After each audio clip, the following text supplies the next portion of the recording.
नमस्कार दोस्तों, आप सभी को स्वागत है आपके अपने YouTube चैनल मुरहद्दी पीवाई में। आज के इस वीडियो में हम 10th क्लास मैथमेटिक्स का बहुत ही इंपॉर्टेंट टॉपिक त्रिकोणमिति को पढ़ने वाले हैं। सबसे पहले हम इस वीडियो में ये जानेंगे कि त्रिकोणमिति होता क्या है, इसका क्या रोल है हमारे जीवन में और ये किस तरह से हमारे जीवन को आसान बनाता है। उसके बाद हम ये देखेंगे कि इसमें कौन कौन से फार्मूले होते हैं, उस फार्मूले को याद करने या यूज करने के जो भी ट्रिक या टेक्निक हो सकते हैं उसे हम सीखने की कोशिश करेंगे। तो काफ़ी इंपॉर्टेंट होने वाला है ये वीडियो, अंत तक बने रहना है। सबसे पहले हम ये देखते हैं कि त्रिकोणमिति होता क्या है। तो त्रिकोणमिति के हेल्प से हम किसी भी चीज़ की ऊंचाई को निकाल सकते हैं या किसी भी चीज़ की दूरी को निकाल सकते हैं। ऊंचाई और दूरी के बीच में जो संबंध बताने वाला मैथमेटिकल टूल होता है उसे हम त्रिकोणमिति कहते हैं। अगर हम एग्जाम्पल की बात करें तो मान लेते हैं कि कोई बहुत बड़ा पहाड़ी है और उसकी ऊंचाई को मापनी है, पता करनी है कि इसकी हाइट कितनी है। तो क्या मेरे पास ऐसा कोई इंची टेप है जो इतनी बड़ी पहाड़ी को माप सके? मान लेते हैं कि अपना जो सबसे बड़ा शिखर चोटी है, सबसे बड़ी शिखर चोटी जो माउंट एवरेस्ट है, उसकी ऊंचाई पता करनी कि इसकी हाइट कितनी है। तो उसे जो मापने का तरीका होता है उसे हम फिजिकली नहीं माप सकते हैं, उसे हम किसी इंची टेप से नहीं मापते हैं। उसे निकालने के लिए एक गणित का यूज करते हैं जिसे हम लोग त्रिकोणमिति कहते हैं। तो बड़े बड़े दूरियों को निकालने के लिए, बड़े बड़े ऊंचाइयों को निकालने के लिए, इसके अलावा और भी बहुत सारे एरियाज होते हैं जिसमें त्रिकोणमिति का यूज होता है। अब हम ये जानते हैं कि त्रिकोणमिति में हम पढ़ेंगे क्या। तो त्रिकोणमिति में हम एक त्रिभुज की कोण और भुजा के बीच में क्या संबंध होता है इसी के बारे में हम पढ़ते हैं। इसी पे बेस्ड है पूरा त्रिकोणमिति। सबसे पहले हम ये देख लेते हैं कि त्रिभुज क्या होता है, कैसा होता है और किसे कहते हैं त्रिभुज। तो त्रिभुज हम उसे कहते हैं कि एक ऐसा बहुभुज जिसकी 3 भुजा हो उसे त्रिभुज कहते हैं। अगर हम इसे दूसरे तरीका से परिभाषित करना चाहे तो एक ऐसा बंद क्षेत्र या एक ऐसी आकृति जो 3 भुजा से घिरा हो उसे हम त्रिभुज कहते हैं। और ये भुजाएं एक दूसरे को जहां पर आपस में मिली हुई होती है उसे हम कोण कहते हैं। और जिस पॉइंट पर या जिस बिंदु पर आपस में एक दूसरे से मुड़ी हुई होती है उसे हम द्वारा कोणों का नामांकन करते हैं कि कोण ए है, कोण बी है और कोण सी है। अब अगला सवाल ये उठता है कि ये होते कितने प्रकार के हैं। तो त्रिभुज को 2 आधार पे बांटा गया है, भुजा के आधार पे और कोण के आधार पे। सबसे पहले हम देख लेते हैं कि भुजा के आधार पे त्रिभुज को कितने भागों में बांटा गया है। तो भुजा के आधार पे त्रिभुज को 3 भागों में बांटा गया है। उसका जो सबसे पहला भाग है उसे हम कहते हैं समबाहु त्रिभुज। सम मतलब समान और बाहु मतलब भुजा। एक ऐसा त्रिभुज जिसकी तीनों भुजाएं समान हो उसे हम समबाहु त्रिभुज कहते हैं। अगर हम इस फिगर को ध्यान से देखें तो इसमें तीनों भुजाएं समान हैं, तो इस प्रकार के त्रिभुज को हम समबाहु त्रिभुज कहेंगे। इसका अगला जो टाइप है उसे हम कहते हैं समद्विबाहु त्रिभुज। सम मतलब समान और द्वि मतलब दो। एक ऐसा त्रिभुज जिसकी 2 भुजाएं समान हो उसे हम समद्विबाहु त्रिभुज कहेंगे। अगर इस फिगर को भी हम ध्यान से देखें तो इसमें एक भुजा 2 सेंटीमीटर है, दूसरी भुजा 2 सेंटीमीटर है और तीसरी भुजा 3 सेंटीमीटर है।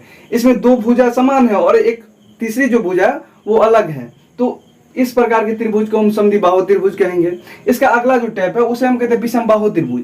एक ऐसा त्रिभुज जिसकी तीनों ही भुजाएं असमान हो उसे हम विषमबाहु त्रिभुज कहते हैं। तो आइए अब हम ये देख लेते हैं कि कोण के आधार पर त्रिभुज को कितने भागों में बांटा गया है और किस तरह से बांटा गया है। तो कोण के आधार पर जो त्रिभुज को बांटने का आधार रखा गया है वो 90 डिग्री को आधार बना के बांटा गया है।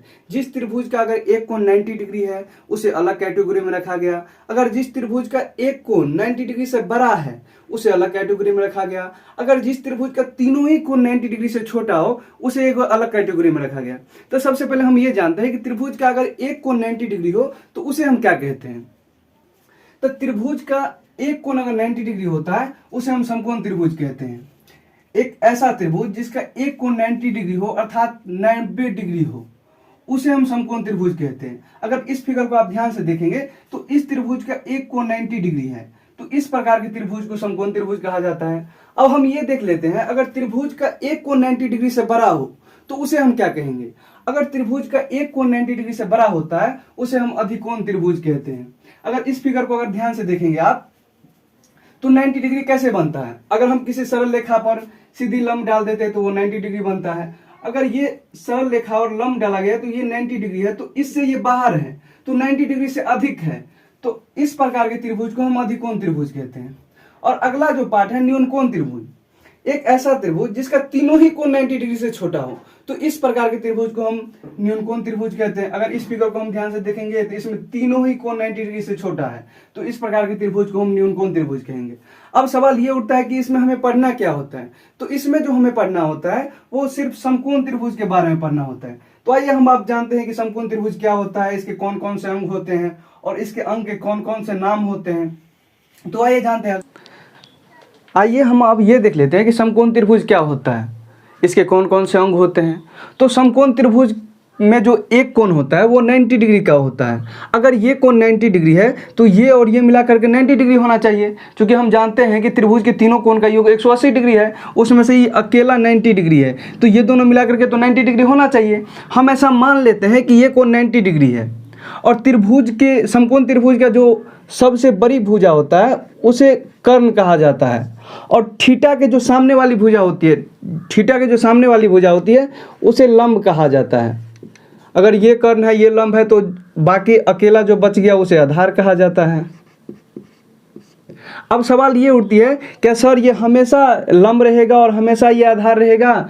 तो ऐसा नहीं होता है। ये थीटा के बेसिस पे हमने सबसे अभी ये कहा कि ये थीटा है और थीटा के सामने वाली भुजा लंब होता है।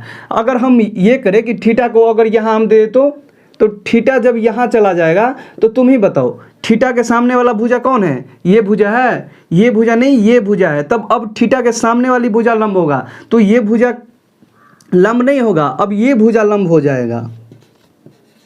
और ये तो फिक्स है जो कर्ण होता है, और ये आधार हो जाएगा।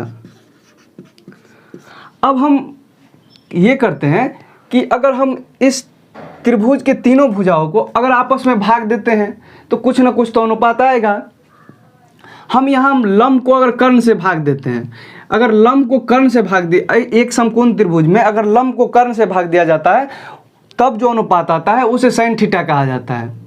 और इसी प्रकार जब आधार को कर्ण से भाग दिया जाता है उसे cos थीटा कहते हैं, और लंब को जब आधार से भाग दिया जाता है उसे tan थीटा कहा जाता है। अब हम इसको पलट देते हैं, अब हम कर्ण को लंब से भाग देते हैं, कर्ण को जब लंब से भाग देते हैं उसका जो अनुपात आता है उसे हम cosec थीटा कहते हैं।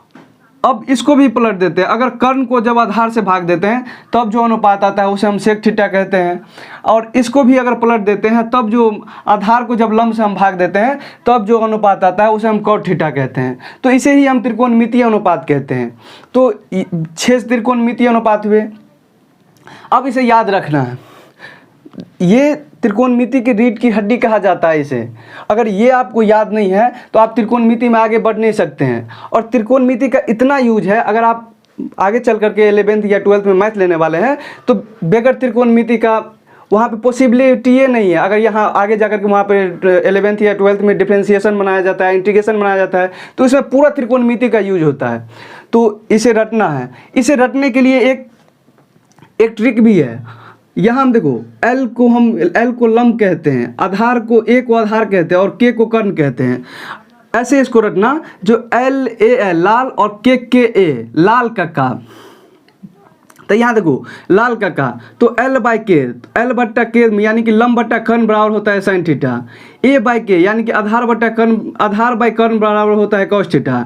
L/A लंब बट्टा आधार बराबर होता है tan थीटा। और इसी का उल्टा होता है K/L यानी कि cosec थीटा, कर्ण बटा लंब होता है cosec थीटा, और K/A कर्ण बटा आधार बराबर होता है sec थीटा, और A/L यानी कि आधार बटा लंब बराबर होता है cot थीटा।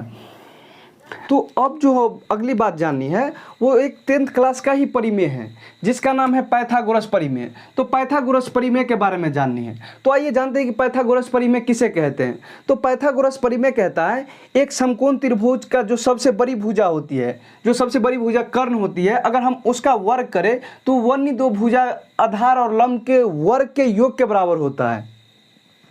तो कर्ण का अगर वर्ग करें तो अन्य दो भुजा आधार के वर्ग प्लस लंब के वर्ग के बराबर होता है। तो कर्ण स्क्वायर बराबर हो जाता है आधार स्क्वायर प्लस लंब स्क्वायर। अगर हम यहाँ से सिर्फ कर्ण निकालना चाहे तो स्क्वायर अगर बराबर के उस साइड जाता है तो वो रूट उस पर रूट आ जाता है, तो यहाँ हो जाएगा कर्ण बराबर हो जाएगा रूट अंडर आधार स्क्वायर प्लस लंब स्क्वायर। अगर यहाँ से हम लंब स्क्वायर बराबर निकालना चाहें तो ये आधार इस साइड आ जाएगा, तो हो जाएगा कर्ण स्क्वायर माइनस आधार स्क्वायर। अगर हम सिर्फ यहाँ लंब बराबर निकालना चाहें तो यहाँ से भी अगर स्क्वायर उस साइड जाता है तो रूट में आ जाएगा, तो लंब बराबर हो जाएगा रूट अंडर कर्ण स्क्वायर माइनस आधार स्क्वायर। अगर हम यहाँ से आधार स्क्वायर बराबर निकालना चाहे तो आधार स्क्वायर बराबर हो जाएगा कर्ण स्क्वायर माइनस लंब स्क्वायर। यहाँ से भी हम अगर केवल आधार निकालना चाहे तो ये स्क्वायर उस साइड चला जाएगा, तो यहाँ भी रूट अंडर आ जाएगा, तो आधार बराबर हो जाएगा रूट अंडर कर्ण स्क्वायर माइनस लंब स्क्वायर। तो आई होप कि आपको ये वीडियो अच्छा लगा होगा। अगर ये वीडियो आपको अच्छा लगा है तो एक लाइक और कमेंट कर दें। अब जो हम अगले क्लास में देखेंगे, ये प्रश्नावली 8.1 का बेसिक कंसेप्ट था। अब हम अगले क्लास में हम इसका जितना भी क्वेश्चन रहेगा, प्रश्नावली 8 का जितना भी प्रॉब्लम रहेगा, उसको हम देखने की कोशिश करेंगे। अगर आप भारतीय भवन रिपेयर करते हैं तो भारतीय भवन में इसका 1.a एक्सरसाइज है, तो उसे आप बना लीजिएगा। मिलते हैं अगले वीडियो में, तब तक के लिए जय हिंद।